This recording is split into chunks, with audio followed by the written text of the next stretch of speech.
The Department of Justice filed a major antitrust lawsuit against Google last week, but the tech giant's hoping that the election could make that lawsuit go away. Farron, this thing with Silicon Valley, let's talk about it. We think it looks like we have the chance to actually take these folks and stop the monopoly that's taken place with Google and Amazon and actually accomplish something. But now they're pumping so much cash into the Democrats, who are up front. Nadler, Nadler has been a real, he's been pushing this constantly that we have to do something about it. All that cash is changing things, isn't it? It is. And Silicon Valley knows that. They're not, these are very bright people, and they understand how the game is played.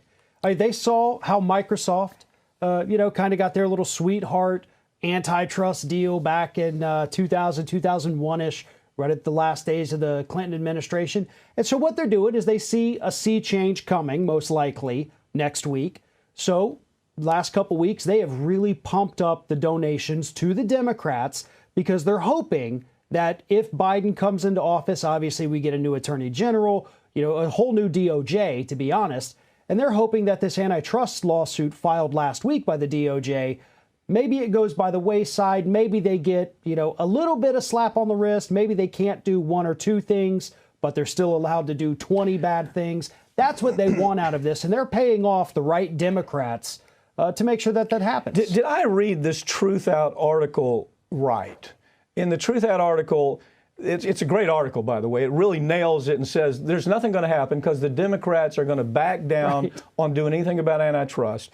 But in this article, it talks about a meeting that Biden had with Wall Street and the Silicon Valley types. And he says, corporate America is not going to be affected by my presidency at all. It's going to be business as usual, basically, is what he said. Business as usual. That's not what he's saying publicly, is it? Oh, absolutely not. He's telling us he's going to take care of us. He's going to raise their taxes. He's going to do all these things that do need to happen. Yeah. But as we saw with Obama, who promised similar things, none of it ever comes to fruition. Isn't that the heart of the story, though? The story is bigger than... Look, everybody believes that Biden, when he wins, that everything's going to change. There's going to be a Democratic sweep. It's going to be just like everything's beautiful now.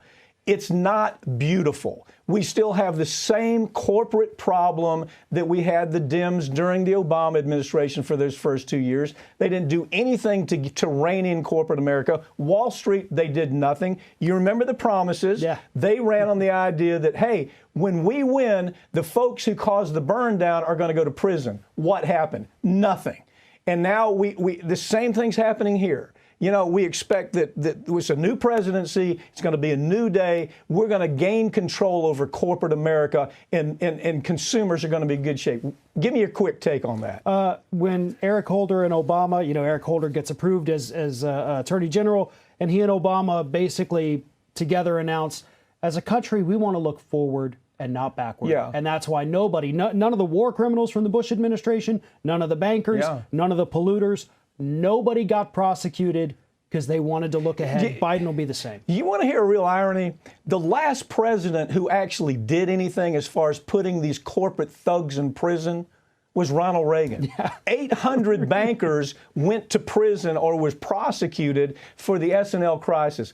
Nothing like that has happened since. I don't anticipate anything's going to change with corporate America. They're still going to abuse the environment. They're still going to abuse consumers. They're still going to abuse mom and pop's pension programs.